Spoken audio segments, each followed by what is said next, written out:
Oke, welcome back to my channel. Jangan lupa klik tombol subscribe-nya, kemudian tombol loncengnya agar tidak ketinggalan informasi menarik lainnya. Halo, Assalamualaikum warahmatullahi wabarakatuh. Bertemu lagi dengan saya Susriati dalam mata kuliah analisis biaya, dan kali ini kita sudah masuk untuk materi tatap muka yang ke-12, dan materi yang kita gunakan adalah bab atau chapter 19 tentang standard costing. Ini sama dengan chapter sebelumnya di chapter 18, di mana chapter 19 ini lebih fokus kepada pencatatan akuntansi, sedangkan chapter 18 lebih fokus pada kegunaan menyampaikan tentang apa itu standar costing, kegunaan standar costing, dan kemudian varian-varian, termasuk bagaimana menghitung varian-varian pada bahan baku, varian pada labor, dan varian pada factory overhead. Dan buku yang kita gunakan adalah buku akuntansi biaya karangan William K. Carter, edisi ke-14.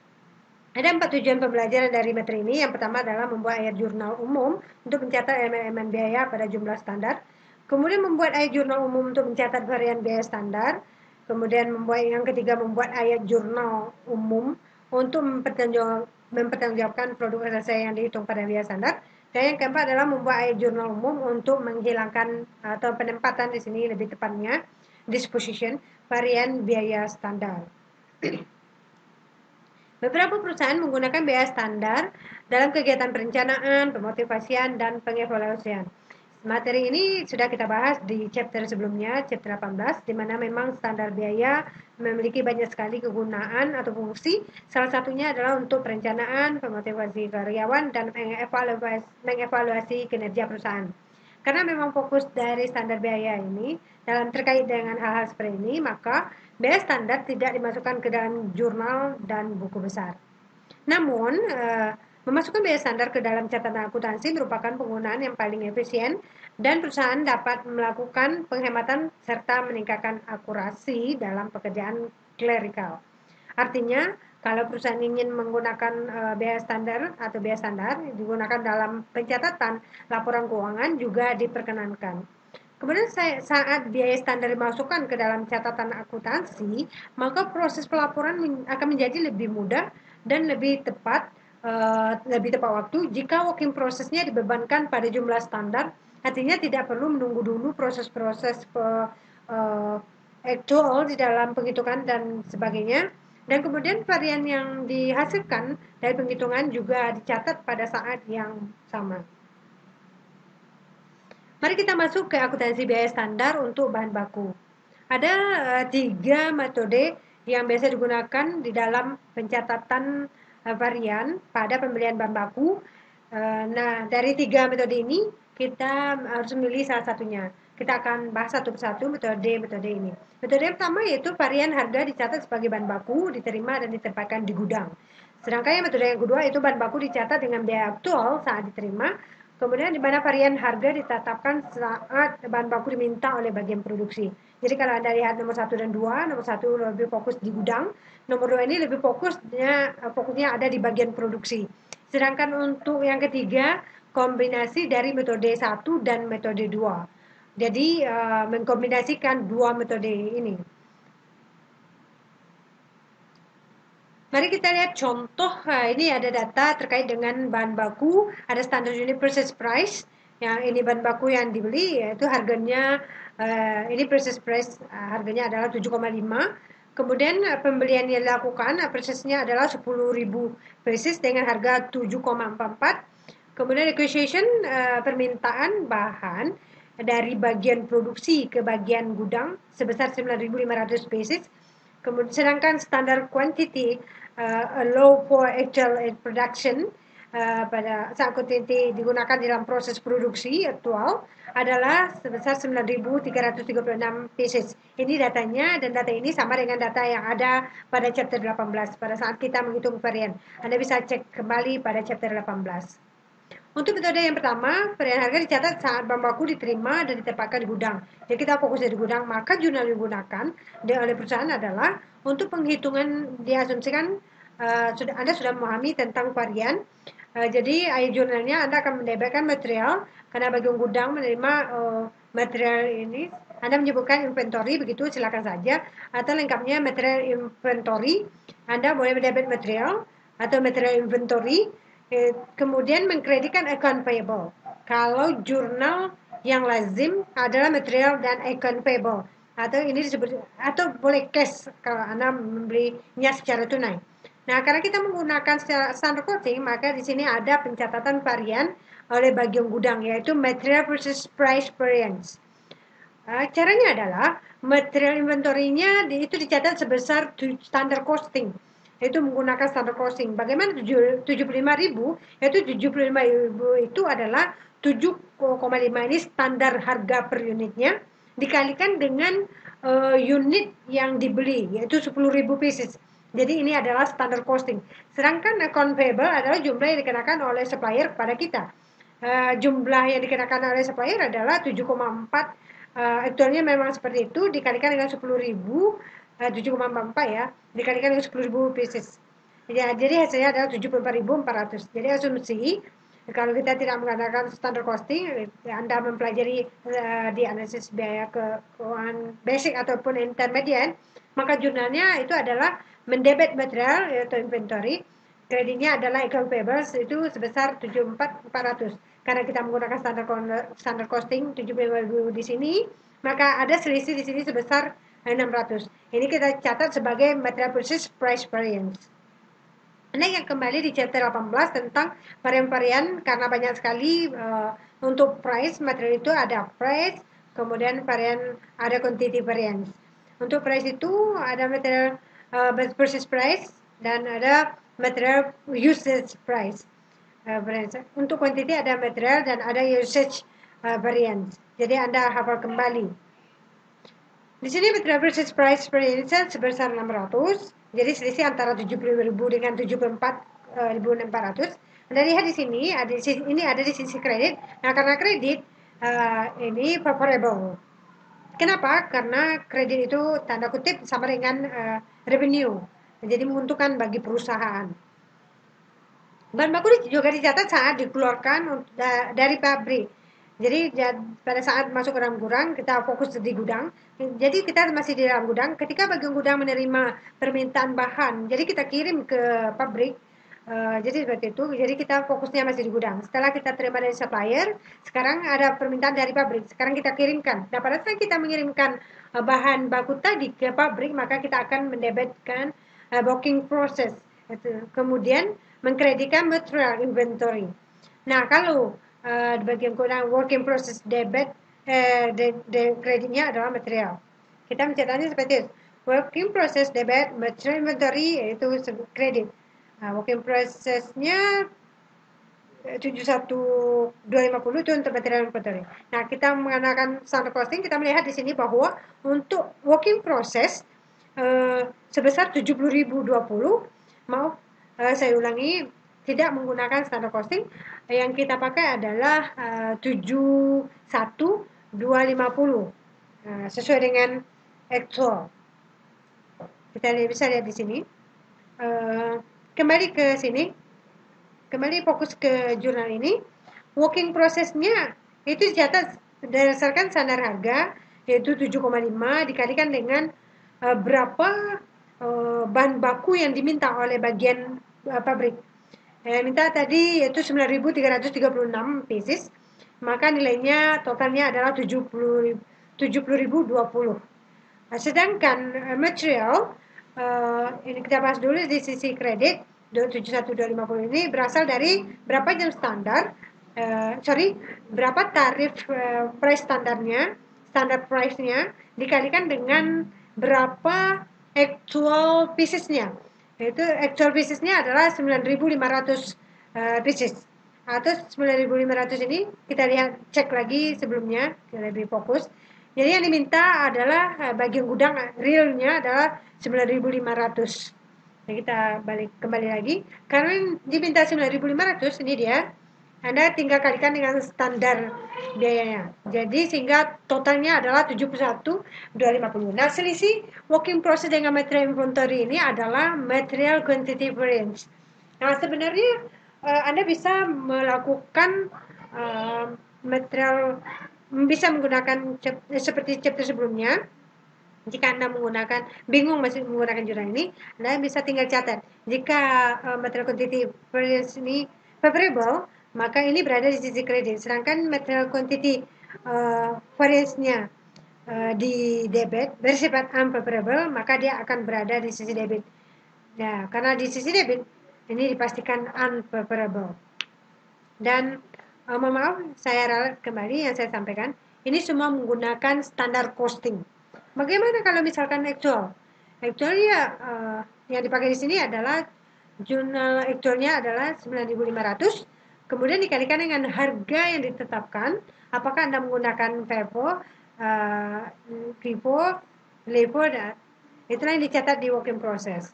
Kemudian kredit di material inventory. Datanya tidak di sini saja. Kemudian kalau kita menggunakan metode yang kedua, bahan baku dicatat dengan biaya actual pada saat diterima. Varian harga ditetapkan saat bahan baku diminta oleh bagian produksi. Ini metode yang kedua. Tadi saya sampaikan fokusnya ada di bagian produksi. Nah, saat bahan baku dibeli, tidak ada varian yang dihitung. Pada saat, kenapa? Karena kita fokusnya di bagian produksi. Sehingga bagian gudang mencatat apa adanya saja. Berapa yang akan dibayarkan kepada supplier, itulah yang akan dicatat. Seperti yang sudah saya sampaikan sebelumnya, actualnya berapa? Yaitu 7,4. Berapa actual unit yang kita terima? Yaitu 10.000. Ya, sudah itu yang kita catat. Kita kalikan. Jadi hasilnya 74.400. Baru kita fokus di pabrik. Bahan baku dicatat saat dikeluarkan untuk proses produksi.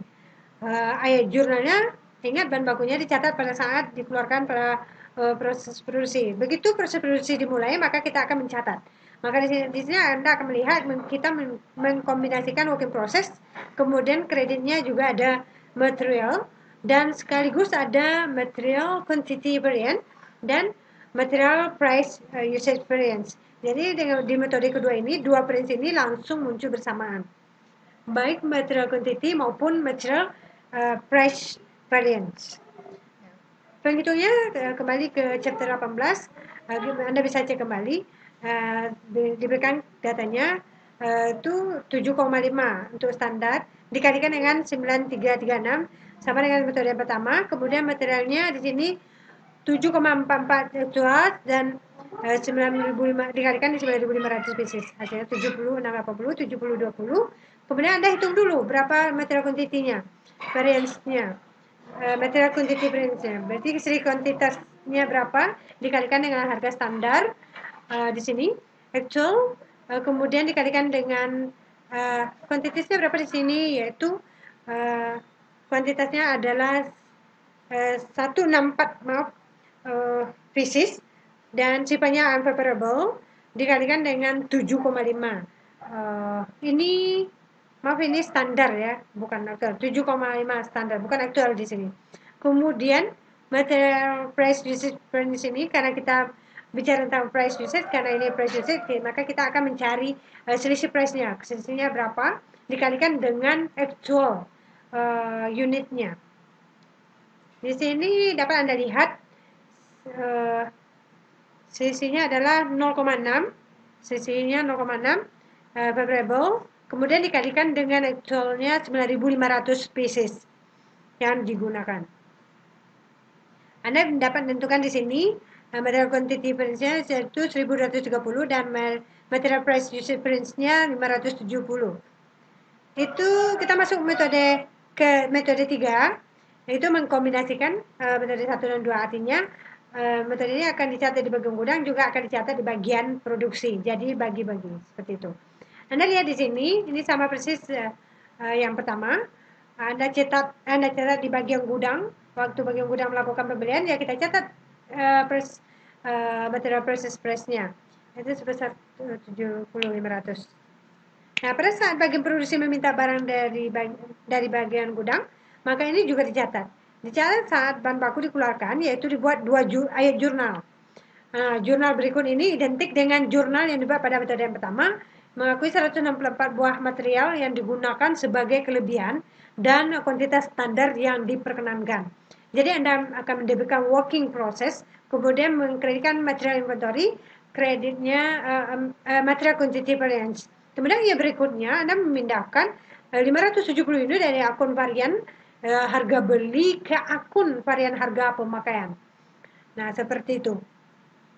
Nah, sehingga Anda bisa lihat di sini material price usage variance-nya ini, material price usage ini dipindahkan, tanda kutip, dipindahkan ke material quantity variance. Jadi metode ketiga ini uniknya itu berbeda dengan metode pertama dan kedua ada di sini.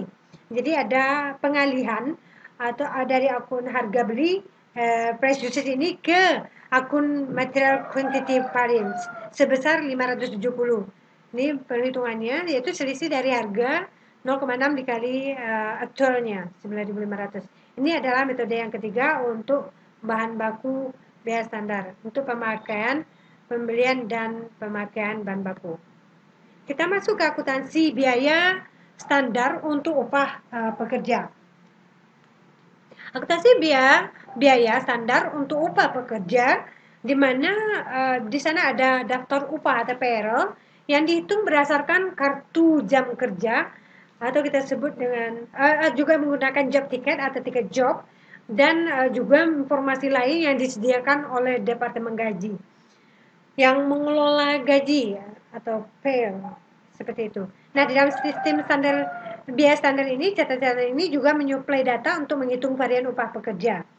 Sama seperti di chapter 18, sana juga dibahas tentang varian upah pekerja. Anda gunakan itu yang diberikan oleh Departemen Gaji, katakanlah seperti itu, payroll department, kemudian diterima di bagian publikasi untuk digunakan, untuk dicatat. Ini datanya, jadi ada actual hours work, yaitu sebesar yang benar-benar digunakan di dalam bekerja, yaitu 1632. Kemudian actual rate paid per hour, berapa tarif actual yang digunakan, yaitu 12,5 per jam. Kemudian standard hours allowed for actual production-nya adalah 1504 dan standard rate per hour-nya adalah $12 seperti itu. Maka jurnal yang bisa dibuat di dalam keterkaitan dengan upah pekerja ini adalah yang pertama adalah jurnal mencatat upah pekerja langsung dengan asumsi tidak ada pemotongan upah. Ini ada Anda langsung mendebit payroll dan mengkredit accurate payroll. Ini jurnal biasa, jarang digunakan untuk pencatatan payroll. Gitu. Kemudian untuk mendistribusikan biaya upah dan mengakui varian-varian, jurnalnya sebagai berikut. Nah, untuk mencatat ini, saran saya adalah Anda hitung dulu berapa labor rate varian dan berapa labor efficiency varian berdasarkan rumus-rumus yang ada pada chapter 18. Tinggal Anda cek saja apakah labor rate variance ini dengan labor efficiency variance ini bersifat favorable atau bersifat unfavorable. Kalau dia unfavorable seperti yang ada di slide ini, dia akan dicatat di sisi debit, sedangkan jika unfavorable dia akan dicatat di sisi kredit. Nah, ini maaf saya ulang, unfavorable dicatat di sisi debit, kalau favorable baru dicatat di sisi kredit.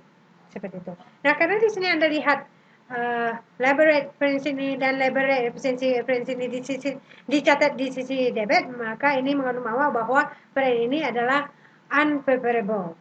Seperti itu. Working process ada 18,048.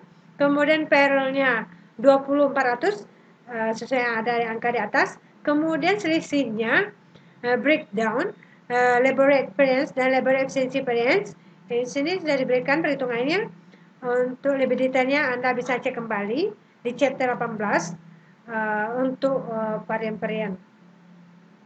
Kemudian kita lanjut ke akuntansi biaya standar untuk FOH atau purchase overhead. Seperti apa? Ingat untuk FOH itu ada yang dua variance, ada controllable, ada tiga variance, kemudian ada tiga varian pun ada dua versi, ada versi pertama dan ada versi kedua. Versi pertama yang biasa dipakai adalah spending variance, kemudian variable efficiency variance dan volume variance. Nah, di sana bisa kita bagi menjadi 4. Hubungan antara biaya standar dan pengendalian anggaran merupakan hal yang penting untuk menganalisis factory overhead. Jadi FOA ini memang cukup rumit karena seluruh biaya-biayanya selain direct material dan direct labor akan dimasukkan ke dalam factory overhead, sehingga banyak keragaman di dalam factory overhead ini yang sangat luar biasa. Nah, oleh karenanya hubungan biaya standar harus digunakan karena ini merupakan hal yang sangat penting dalam melakukan analisis. Factory overhead actual diukur tidak hanya terhadap factory overhead applied. Ingat, ada FOH control, ada FOH applied. Actualnya adalah actual control dan namun juga terhadap anggaran berdasarkan aktivitas aktual dan anggaran berdasarkan aktivitas standar yang diperkenankan untuk kegiatan produksi aktual. A load for actual production. Jadi tidak hanya dikenal untuk factory overhead actual dan applied, tapi juga budget-budget yang lainnya. Jadi mengenai budget ini ada budget standar standar, ada budget standar hours. Ini perbedaan pada FOH. Seperti apa? Anda bisa buka kembali pada materi-materi sebelumnya. Diberikan data seperti ini, ada normal capacity in direct labor itu 1.600 menggunakan basis pengalokasian dari direct labor hour. Kemudian total factory overhead at normal capacity ada variable dan fix. Ada variabelnya adalah 4.800, fixnya adalah 9.200. Angka ini sama dengan ada di chapter 18. Kemudian factory overhead variable dan variable dan fix ada 3 dan 12. Kemudian actual factory overhead ada 2442. Actual direct labor hours-nya ada 1632, sedangkan standard hours allow for actual production-nya adalah 1504. Ini data untuk FOH dengan praktek. Banyak ayat jurnal dibuat di buku jurnal tiap bulannya untuk mencatat FOH aktual.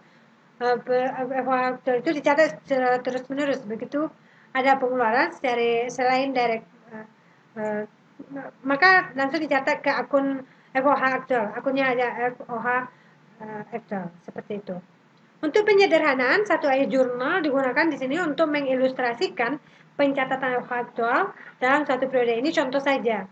Jadi mendapatkan factory overhead control untuk actual itu sebesar 2442. Kemudian various credit macam-macam akun-akun yang kita catat di sisi kredit itu 24422.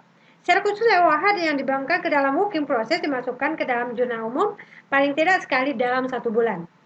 Nah, itu pada akhir bulan. Jadi cut off-nya ada di akhir bulan. Ya, di akhir bulan berapapun kondisi yang ada di pabrik itu yang dicatat. Barang yang selesai itu dicatat sebagai finished good dan kemudian sebagai barang jadi. Dan barang yang belum jadi tadi dicatat di per 31 Desember seperti itu, maka barang ini disebut dengan working process.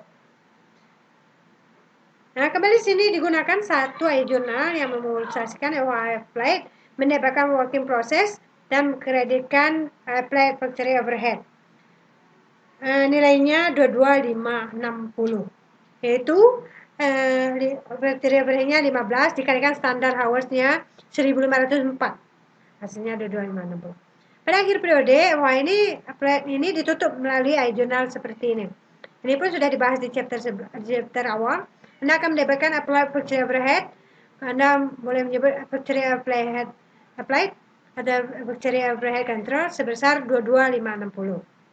Nah, kalau Anda perhatikan, akan ada selisih yang Anda lihat di sini, factory overhead controlnya 24422 dengan apply ini ada perbedaan. Yaitu selisih inilah yang kita sebut sebagai variance. Jadi akun FOH control kini memiliki saldo debit sebesar kalau debit berarti unfavorable sebesar 1862. Saldo ini menunjukkan FOH yang under applied karena tidak seluruh FOH dialokasikan ke working process atau disebut dengan net overhead variance.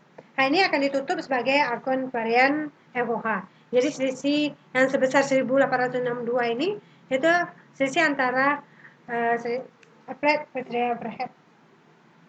Inilah yang kemudian Anda catat pada satu varian, dua varian, dan tiga varian. Kalau kita menggunakan dua varian, kondisinya seperti ini. Jurnal untuk menutup FOH control dan mencatat varian adalah seperti ini. Nah, sekali lagi saya ulangi, untuk penghitungan variannya Anda cek kembali di chapter sebelumnya karena data yang digunakan adalah sama dengan chapter 18, chapter sebelumnya. Dari perhitungan varian di perhitungan 18, chapter 18 ada film control dan controllable film variance, dan controllable variance. Ini adalah dua variance di mana film variance-nya adalah di chapter sebelumnya adalah 1152, sedangkan controllable ada 710. Ini masing-masing bersifat unfavorable. Nah, ada catat variance-nya dengan menggunakan FOH control yaitu sebesar 1862. Jika Anda mengkreditkan ini, maka saldonya akan menjadi 0. Kemudian kalau menggunakan 3 varian, itu sama dengan 2 varian, Anda tinggal mencantumkan saja nama-nama varian dari 3 varian ini, kemudian juga menghitung berapa angka variansnya. Kembali, penghitungan varian ini sesuai dengan yang sudah dibahas pada chapter 18. Sini ada variable variance, kemudian variable efficiency variance, dan spending variance. Ini spending variance, variable efficiency variance, dan film variance. Kemudian factory overhead control harus sama, yaitu 1862. Karena ini adalah selisih antara factory overhead control dan factory overhead apply-nya. Kemudian, bagaimana dengan akuntansi biaya standar untuk produk yang selesai?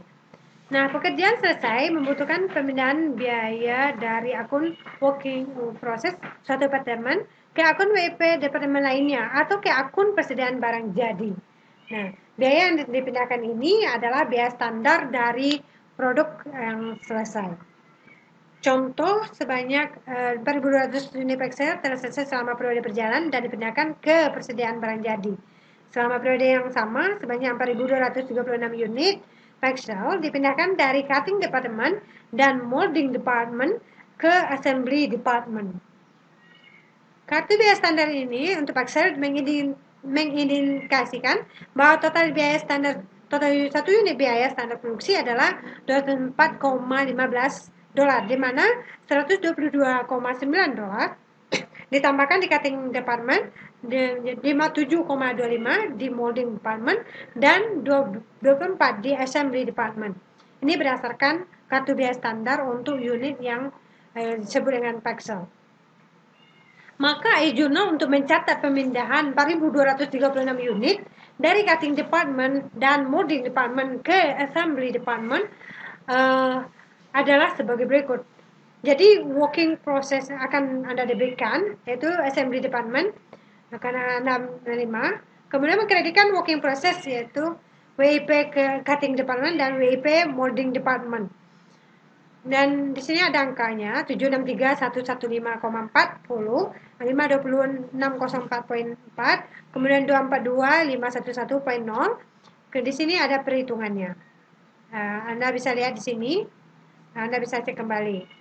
Ini juga ada di chapter 18, meskipun pada pembahasan chapter 18 awal ini tidak saya sampaikan karena memang keterbatasan waktu yang ada pada chapter 18. Nah, unit yang dipindahkan dari assembly ke persediaan barang jadi mengandung biaya standar yang ditambahkan dalam assembly, ditambahkan dengan biaya standar dari dua departemen sebelumnya. Maka e-journal untuk mencatat pemindahan 4.200 unit produk selesai adalah dengan mendebitkan finished goods dan mengkreditkan working process, yaitu sebesar 857.430. Nilainya ini standar cost-nya adalah 204,15 dikalikan dengan 4.200 unit yang selesai. Nah, biasanya kartu buku besar barang selesai hanya dibutuhkan untuk menunjukkan kuantitas saja, sebab biaya standar per unit tidak berubah selama periode tersebut. Nah, oleh karenanya e-journal untuk mencatat penjualan 4.000 unit Excel selama tahun berjalan adalah sebagai berikut. Anda mengkreditkan cost of goods sold, mendebitkan cost of goods sold, kemudian mengkreditkan finished goods sebesar 816.600. Nah, di sini juga ada perhitungannya. Kemudian materi terakhir yaitu bagaimana memposisikan atau menempatkan varian di dalam pembukuan perusahaan. Varian dapat ditempatkan dengan salah satu dari dua cara berikut. Jadi varian tadi yang muncul tadi itu dapat diperlakukan dengan dua cara. Yang pertama itu diperlakukan sebagai biaya periode atau pre-expense. Kemudian biaya yang diakui selama berjalan, yang ini ditutup ke cost of goods sold atau ke income summary secara langsung. Nah, jadi Anda bisa pilih begitu. Anda bisa menggunakan cost of goods sold atau ke income summary. Yang kedua dilakukan sebagai penyesuaian adjustments atau ke cost of goods sold dan ending inventories. Ada dua cara yang dapat digunakan untuk mengalokasikan atau menempatkan varian. Pilih salah satu, jadi tidak boleh dua-duanya, jadi Anda harus pilih salah satu dari varian ini. Kalau Anda menggunakan yang pertama, varian diperlakukan sebagai varian expense, maka jika nilai bersih dari varian tidaklah material, maka jika totalnya kita pada tidak material, jadi varian ini bersifat subjektif seperti itu, angka kecil bagi kita, mungkin besar bagi pihak lain, atau sebaliknya, besar bagi kita, bagi pihak lain ternyata kecil. Maka varian yang digunakan adalah ini ketentuannya. Maka tidak material, maka varian ditutup ke cost of goods sold, seperti itu. Jika varian ditutup ke dalam income summary, hal ini berarti bahwa varian diperlakukan bukan sebagai penambah atau pengurang biaya produksi, melainkan sebagai deviasi dari contemplate cost dan disebabkan oleh kemalasan atau inactivity, yang abnormal, pemborosan atau extravaganza seperti itu. Kemudian keefisienan atau ketidakefisienan, efficiencies or efficiencies, inefficiencies or efficiencies, atau perubahan lain dalam itu. Kemudian cara yang kedua, lakukan sebagai penyusunan ke dalam cost of goods sold dan ending inventories. Nah, berkaitan dengan cost of inventories, Accounting Research Bulletin atau ERB nomor 43 yaitu menyatakan bahwa varian yang sifatnya signifikan dialokasikan antara cost of goods sold dan inventory, artinya dialokasikan proporsional ke dalam cost of goods sold atau cost of goods ke inventory seperti itu. Untuk standar akuntansi, Anda bisa cek kembali di bagian sebelumnya. Nah, perlakuan terhadap varian tergantung pada faktor-faktor berikut. Jadi, artinya tadi ada dua metode yang bisa digunakan oleh perusahaan untuk mencatat varian. Jadi, untuk menutup varian, karena varian ini adalah akun yang ada di debit maupun kredit, dia akan tergantung dengan tanda kutip tidak ditutup, di closing. Closing ini tadi ada dua metode, silakan dipilih dan tergantung pada faktor berikut, yaitu jenis varian. Apa material atau labor variance atau overhead variance. Kemudian kedua yaitu ukuran varian. Ukurannya apakah besar material atau kecil in material. Yang ketiga yaitu pengalaman perusahaan dalam mengelola biaya standar. Selama ini dari pengalaman, dari praktek-praktek yang terjadi, manajemen akan memutuskan kira-kira apakah menurut mereka itu lebih tepat menggunakan metode itu yang pertama, atau menggunakan metode yang kedua. Metode yang pertama itu diakui sebagai adjustment seperti itu. Kita lihat tadi cost of goods sold atau ending inventory itu pilihan. Jadi pengalaman perusahaan lah yang akan menentukan kira-kira perusahaan lebih tepat menggunakan cara yang pertama direct cost atau menggunakan cara yang kedua atau adjustment. Kemudian yang keempat, penyebab varian itu sendiri. Apakah disebabkan karena kesalahan ini manajemen atau karena standarnya yang keliru. Kalau Anda tanya Pak, kalau Anda tanya Bu kenapa ini, mungkin ini bisa saja terjadi. Dan yang kelima, waktu terjadi varian. Varian ini bisa macam-macam juga. Itu yang disebut dengan analisis seperti itu. Ingat bahwa di chapter 18 dikatakan bahwa ketika Anda selesai menghitung varian itu bukan jawaban. Varian itu adalah pertanyaan. Artinya ketika ada varian, maka otomatis manajer akan bertanya mengapa ini terjadi. Baik varian yang favorable maupun yang unfavorable. Anda bisa bayangkan favorable saja ditanyakan. Bagaimana kalau unfavorable atau makanan dingin seperti itu. Sehingga biasa saja pas produksi Anda menurun, kemudian pemakaian bahan bakunya normal, tapi kemudian terjadi penurunan proses produksi Dimana ketika dihitung, ini contoh saja seperti itu, setelah dihitung ada variabel tertentu di dalam material overhead, di material atau di labor, yang setelah dianalisis, oh iya di sini ada disebabkan oleh ini. Gitu. Atau contoh yang lain adalah ketika ini sebaiknya apakah dilakukan adjustment seperti inilah yang dapat disampaikan pada chapter 19. Chapter 18 memang lebih panjang, jadi chapter 19 cuma ini yang dapat disampaikan. Terlebih terkurang saya mohon maaf. Diakhiri dengan ucapan Assalamualaikum warahmatullahi wabarakatuh.